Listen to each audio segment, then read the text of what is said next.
Halo, selamat malam Sobat WK dan juga Tribuners. Kembali lagi bersama kami di sini dalam edukasi seksual ya. Kita mau ngebahas tentang pengetahuan seksual dalam hal yang positif tentunya. Betul. Setiap Gitu malam ya. Jumat ya. Setiap malam Jumat ya, bukan Jumat malam, bukan Kamis malam, tapi lebih enak kedengerannya malam Malam Jumat. Jumat. Katanya nih Dok, teman-teman Sobat WK tuh ada yang bilang ini bekal buat malam Jumat Iya. kita gitu. Nggak hanya kalian, Oh gitu yang Dok WA ya? saya juga bekal malam Jumat. Apa kita ganti aja ya bekal malam Jumat biar lebih ya. lebih viral gitu ya. Baik, tentunya bersama dengan narasumber kesayangan kita yang Anda semua sudah tunggu-tunggu, Dr. Binsar Martin Sinaga dan Selamat malam. host yang juga paling Anda cari-cari, Yes. Ahmad Sabran. Cie. Ahmad Sabran. Ini antara duplikat Pak Sambo dengan Ariel gimana? Jadinya gini katanya. Ya, Sambo dan Ariel Noah. habis 1000 Dok. Iya. Baik, Sobat WK, Pas juga gua lihat. Dokter dan Mas Sabran, kita akan bicara tentang usia lanjut nih Dok. Nah, walaupun banyak Sobat WK tuh yang mungkin juga belum, tapi ternyata ada beberapa yang juga pernah kirim pertanyaan ke kita nih Dok, tentang ya karena mereka usianya sudah di atas 55, Ya. hampir 60 dan 70, itu bertanya, apakah bisa sih kalau saya mengalami problem seksual, ereksi dan sebagainya itu bisa pulih seperti ya rasanya kayak muda lagi, umur 30-an. Ya. Dokter gimana sih Dok? Betul. Jadi selamat malam Tribuner sahabat WK. Topik kita itu pria usia lanjut apakah ereksi dapat pulih? Ya, ini satu statement yang buat saya menggelitik banyak pria-pria usia, definisi usia lanjut berapa sih, Sabran? 70-an tadi Mbak Dok Ari? ya. Soalnya banyak pria-pria 50, 60 itu masih berasa, gue masih muda loh. Ya, definisi Kementerian Kesehatan lansia itu 65 tahun ke atas. Oh gitu ya. Ya, masih muda. Saya juga masih muda, kan? Masih muda. 65 tahun ke atas. Nah, itu udah lanjut usia lansia. Nah, pertanyaannya lansia bagi pria. Dulu seks itu yang namanya apa? Kenikmatan hidup. Masih muda, Bran. Iya. Ya. Usia pertengahan udah pandangan hidup, mulai dipandang-pandang tuh. Mulai fokus baru bisa terangsang. Usia 65 ke atas perjuangan Hidup. Nah, Harus berjuang. perlu berjuang supaya bisa ereksi. Ya, jadi ternyata mitos di luaran sana seks pada lansia bagi pria perjuangan hidup. Karena apa? Karena ereksi sangat sulit sekali untuk diciptakan, Bari. Mau diapa-apain, susahnya minta ampun. Minum obat apapun juga nggak menjamin ya Dok? Iya, apalagi punya komorbid yang sudah lama minum obat. Dan obat pun ternyata bisa mempengaruhi juga kekuatan ereksi. Kita tahu ereksi 4 tingkatan ya. Ya. Ini sudah jadi satu trademark Dr. Binsar ini yang sering ngomong. Tape derajat 1. Lemes banget itu ya. Masih minta ampun gitu ya. Derajat 2 itu pisang. Isinya pisang, bukan sama kulitnya. Isinya pisang lembek. Ya. Nomor 3 sosis, lebih keras sedikit. Dan nomor 4 yang diidam-idamkan oleh para pria, mentimun. Wanita dong Dok. Iya. Tergantung wanita. Wanita juga mengidamkan, ya. Nah, problemnya sekarang usia lanjut nih. Nah, usia lanjut itu penuh dengan faktor risiko. Pertama, saya katakan pembuluh darahnya bermasalah. Pembuluh darah itu bermasalah, yaitu sudah mulai munculnya penyumbatan. Kita tahu bahwa di dalam tubuh seorang pria, pembuluh darah itu adalah yang namanya pembuluh darah penis itu hampir sama dengan pembuluh darah koroner, Mas Abram. Dan juga pembuluh darah di otak, Mbak Ari. Jadi 3 area ini hampir sama. Makanya kita bilang secara kedokteran bahwa gangguan kebugaran tubuh ya fase terminalnya adalah gangguan seks. Kalau udah ada muncul gangguan seks bagi seorang pria, yang ditandai oleh ereksi yang menurun pada seorang pria, biasanya Mas Abran, Mbak Ari, jantungnya udah mulai bermasalah. Otaknya, pembuluh darahnya juga sudah mulai bermasalah. Sehingga tidak heran, seks adalah satu parameter, apalagi ereksi, bahwa seorang pria memiliki vaskular atau pembuluh darah bermasalah. Nah, itu nomor satu. Lalu pertanyaan berikut, pembuluh darah itu bisa terganggu oleh apa? Paling sering angkanya adalah diabetes. Gula. Umumnya ya dok itu ya. Ya. Yang kedua disebabkan oleh yang namanya hipertensi. Ya, itu nomor 2. Baru nomor 3 itu disebabkan oleh peningkatan yang namanya kadar lemak, kolesterol. Lalu peningkatan protein darah yang namanya fibrinogen. Itu fibrinogen meningkat pada usia 35 tahun ke atas. Itu normally. Akan lebih meningkat pada pasien-pasien, pada pria yang mempunyai kebiasaan merokok, alkohol, ya, itu akan cepat sekali meningkat. Lalu yang hari ini tren itu COVID. Pria dengan pernah mengalami COVID biasanya ereksi hilang. Karena ternyata dalam penelitian COVID-19 itu merusak dinding dalam pembuluh darah. Jadi gangguan ereksi pada pria itu disebabkan tadi gangguan pembuluh darah, ya, pada gangguan ereksinya. Yang kedua, ya, adalah gangguan daripada hormon testosteron. Ya, jadi pria-pria di atas pertanyaan berikut, usia berapa kadar puncak hormon testosteron? Usia 35, Mbak Ari. Usia 35 itu kadar puncak testosteron, dan dia akan menurun. Nah, lalu pertanyaan berikut sama kita. Bagaimana kalau pria itu kadar testosteronnya tidak pernah tinggi? Ada ya begitu dok? Ada. Berarti pertanyaannya, masa tua dia bermasalah nggak? Pasti bermasalah ya. Pasti. Nggak usah kita bilang seksual. Kebugaran pasti bermasalah.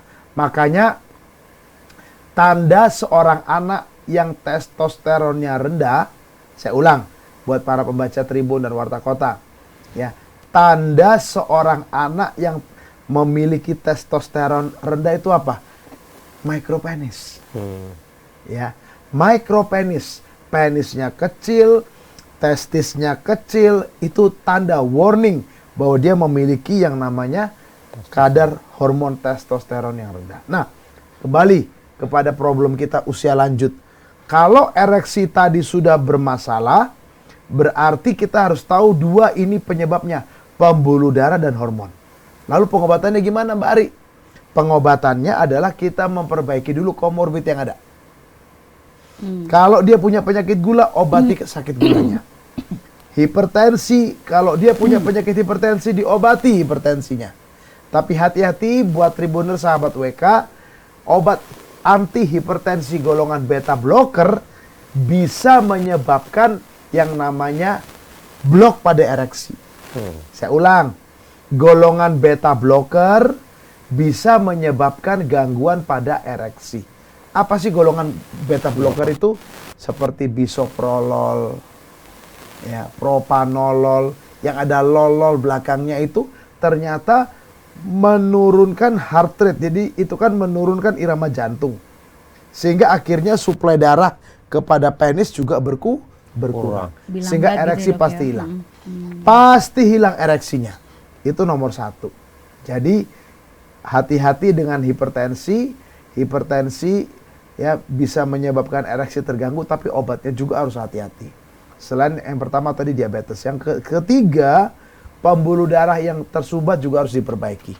Tentu dengan obat. Nah, makanya hari ini untuk para pria lanjut usia yang mengalami gangguan ereksi, pengobatan itu bukan lagi yang namanya mau hubungan aja, Mas Abran.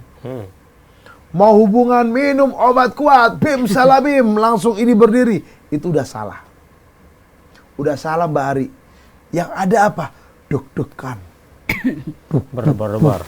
Jantungnya tidak kuat. Akhirnya mati di atas perut. Waktu dia hubungan jadi seks, enak gitu dong. iya, waktu dia hubungan seks, serangan jantung.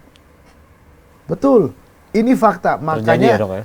Akhirnya konsensuslah di tahun 2016, akhirnya konsensus obat itu untuk memperbaiki ereksi daripada penis, terutama pada pria lanjut usia, ada namanya OAD, once a day.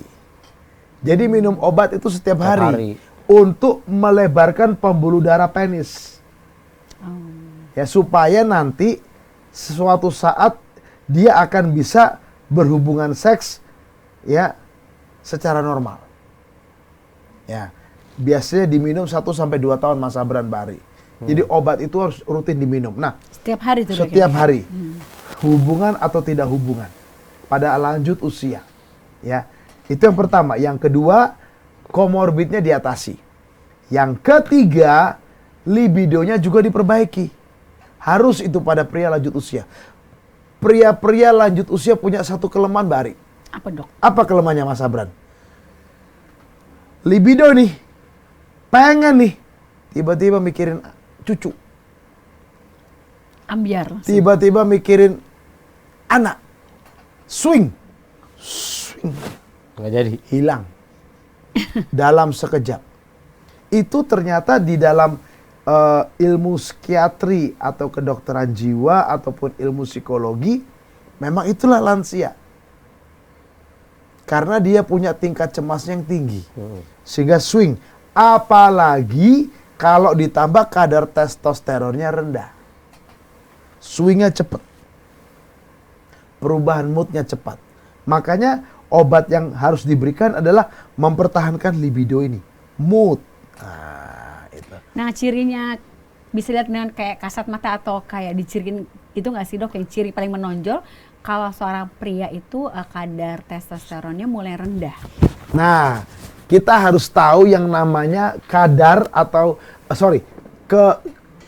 klinis, keluhan atau penampakan klinis para pria dengan kadar testosteron rendah. Pertama, mudah lelah. Cepat ngantuk gitu ya, Dok ya? Mudah lelah. Yang kedua, badannya mudah lelah tuh cepat capek ya, badannya cepat. Yang kedua itu prestasi kerjanya mundur. Jadi dia tidak bisa lagi punya satu semangat untuk bekerja. Yang ketiga, mudah marah, cemas, kenikmatan hidupnya menurun. Yang keempat, mengantuk sehabis makan malam. Yang kelima, olahraga udah capek, nggak bisa lagi. Jalan pagi pun udah malas. Olahraga gerak-gerak badan itu udah malas. Hanya mau duduk aja begitu. Karena capek. Nah, dan yang berikut yang keenam, sexual desire-nya rendah. Hasrat libidonya rendah. Dia nggak suka lagi Mbak Ari nonton film-film yang sedikit blue atau apa gimana, karena kalau orang muda seperti Mas Sabran nonton begitu kan wow gitu kan. Nyari-nyari mana, Dok? Nyari-nyari toh. Tapi kalau udah lanjut usia, Udah nggak suka ya? malah nggak suka. Jadi hati-hati di situ. Dan pasti ereksi juga pasti menurun. Nah, itu tanda klinis yang namanya androgen deficiency aging male, Adam questionnaire. Jadi ada nggak 10 pertanyaan yang berkaitan di sekitar itu. Nah, biasanya kalau ada, berarti itu penanda bahwa dia testosteronnya rendah. Jadi memang Mbak Ari, pria usia lanjut ini menjadi problem adalah kehidupan seks. Sehingga saran saya buat Tribuners dan sahabat WK yang sudah usia lanjut, para pria yang mau nikah lagi, Bran. Ya kan sekarang trennya banyak nih. Saya cuma bilang, usia 65 ke atas, jangan cari yang 25. Takutnya nggak imbang gitu. Nggak imbang, betul. Carilah yang usia 45-40, seimbang. Banyak kasus, Bran, Pak Ari, menikah sama yang sangat jauh lebih muda. Jadi beban akhirnya. Nggak usahlah beban ekonomi, beban seks. Karena si muda ini pengen mungkin memiliki Explore keturunan, gitu, Dok, ya. masih punya gairah, nggak bisa yang usia lanjut seimbang. Nah itu. Jadi kembali saya mau katakan buat Tribuner, sahabat WK, para pria lanjut usia itu memiliki yang namanya banyak gangguan kebugaran. Ingat saja tadi diabetes, hipertensi, penyumbatan pembuluh darah, ya, dan bagaimana, dan 4 kadar hormon, bagaimana cara mengobatinya?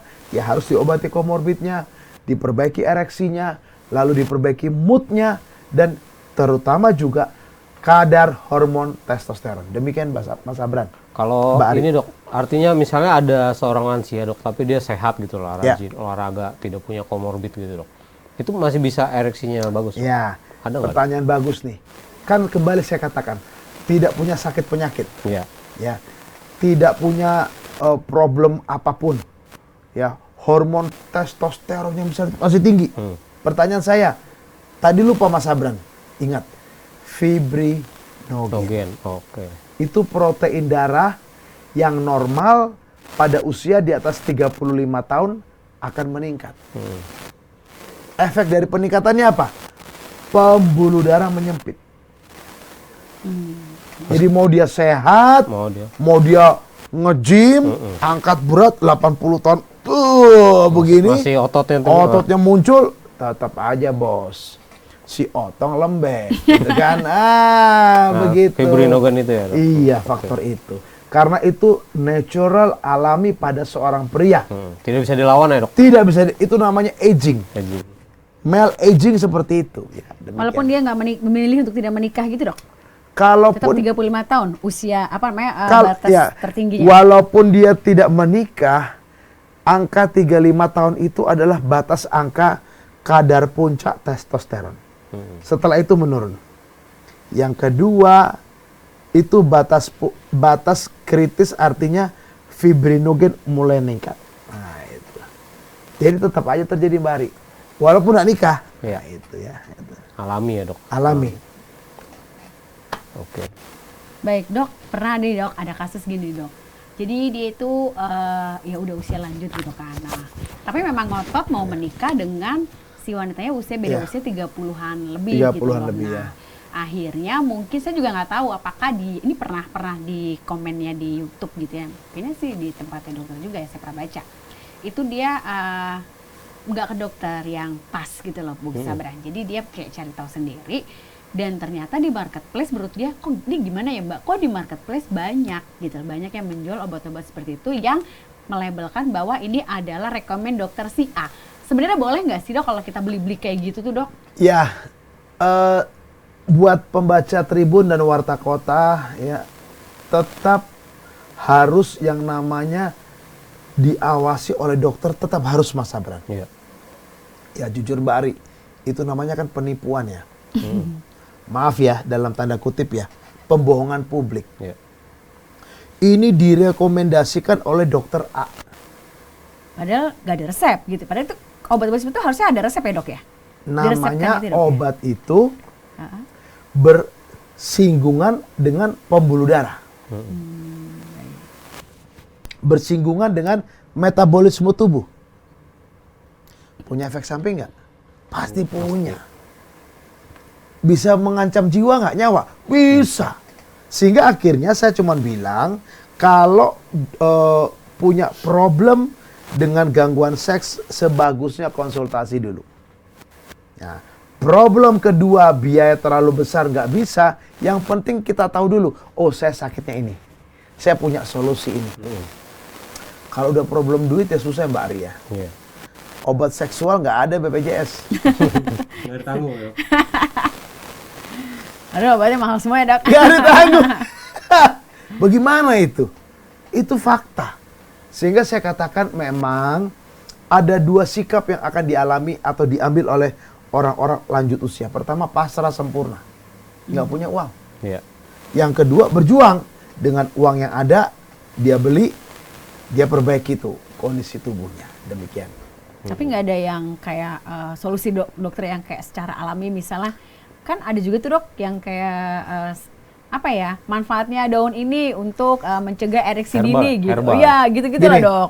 Herbal itu pada dasarnya dia bisa memperbaiki yang namanya kondisi tubuh.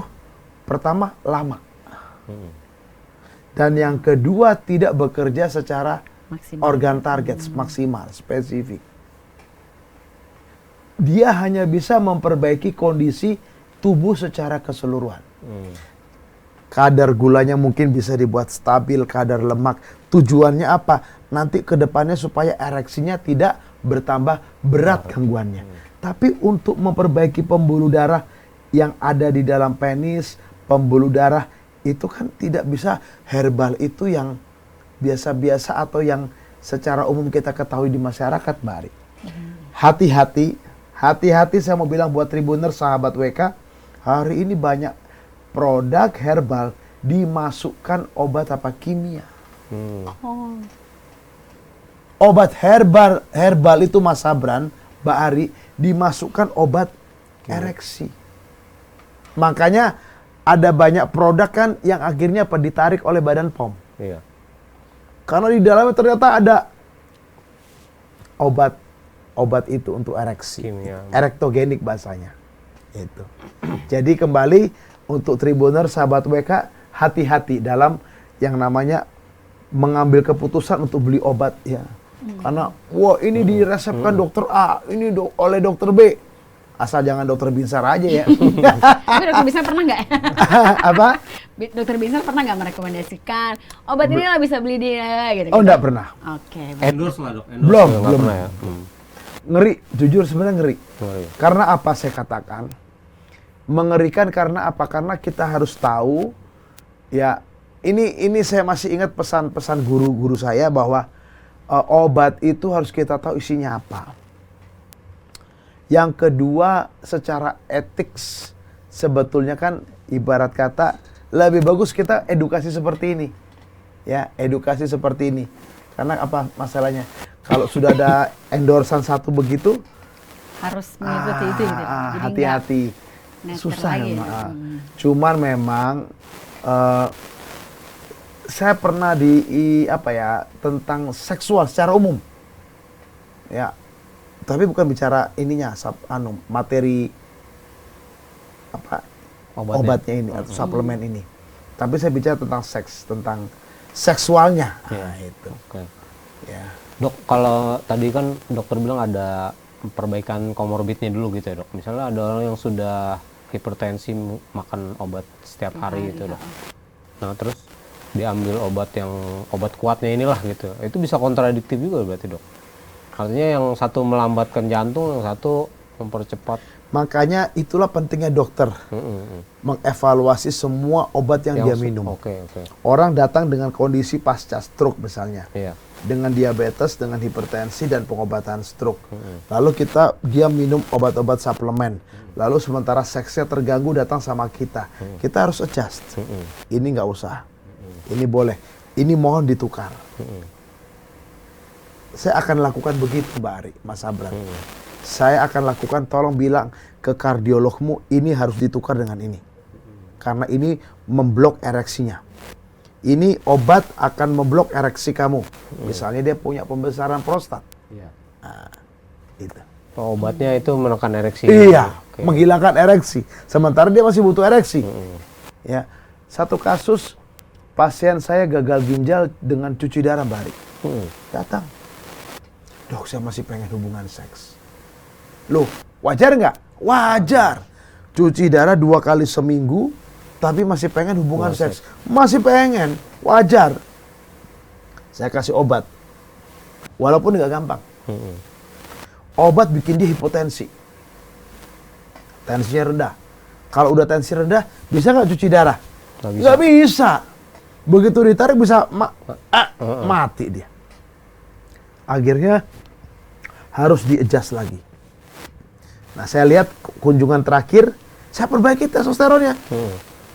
Dari yang kuyu, Mbak Ari, kuyu, gagal ginjal, cuci darah, kuyu dia. Begitu testosteronnya saya perbaiki, wih, gagah dia. Seger gitu ya, Dok. Seger. Dari konsultasi terakhir sampai hari ini nggak ada komen, nggak ada keluhan, berarti dosisnya mantap. Gitu. Itulah pentingnya dokter. Iya, jadi pentingnya dokter, apalagi usia lanjut. Memulihkan ereksi itu nggak gampang. Ya, saya belajar situ, gagal ginjal, usia udah hampir 70-an, lalu cuci darah, Masih bisa. dengan obat pengen seks. Nah, loh, itu dia. Makanya saya katakan ya harus yang namanya di-adjust atau disupervisi oleh dokter, Mbak Ari. Nggak bisa hanya sekedar suplemen itu, suplemen ini, rekomendasi dokter ono, dokter ini. Ya silahkan. Cuman saya mau katakan alangkah lebih baiknya konsultasikan ke dokter, sehingga dokter itu akan mengawasi. Ini hati-hati, ini hati-hati, ini hati-hati. Apalagi kalau muncul gejala seperti pasien saya tiba-tiba tensinya drop. Itu dia. Ya, itu.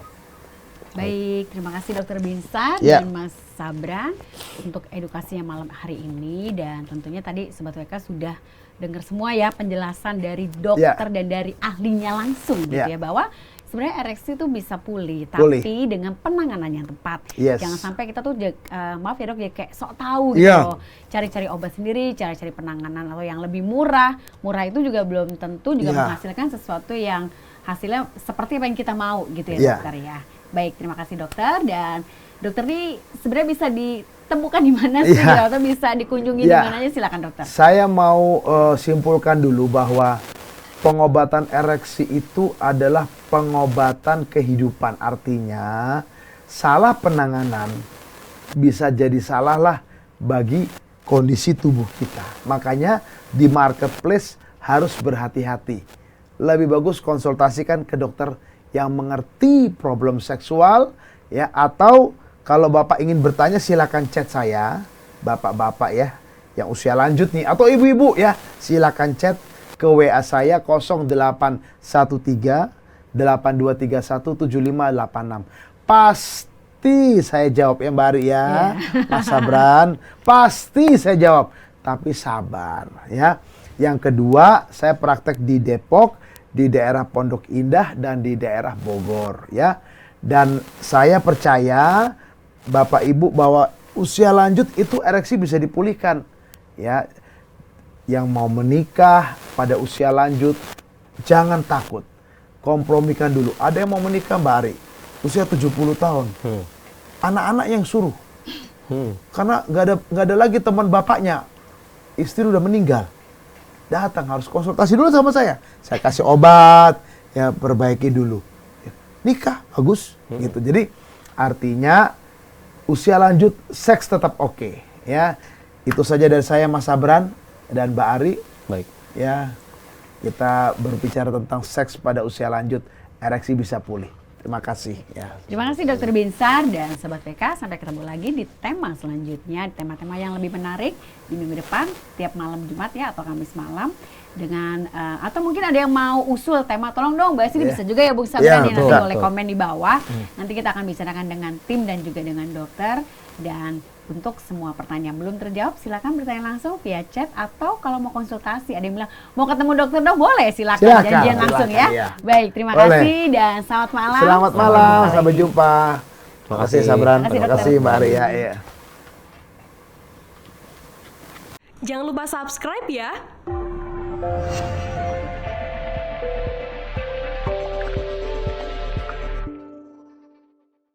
Jangan lupa subscribe ya.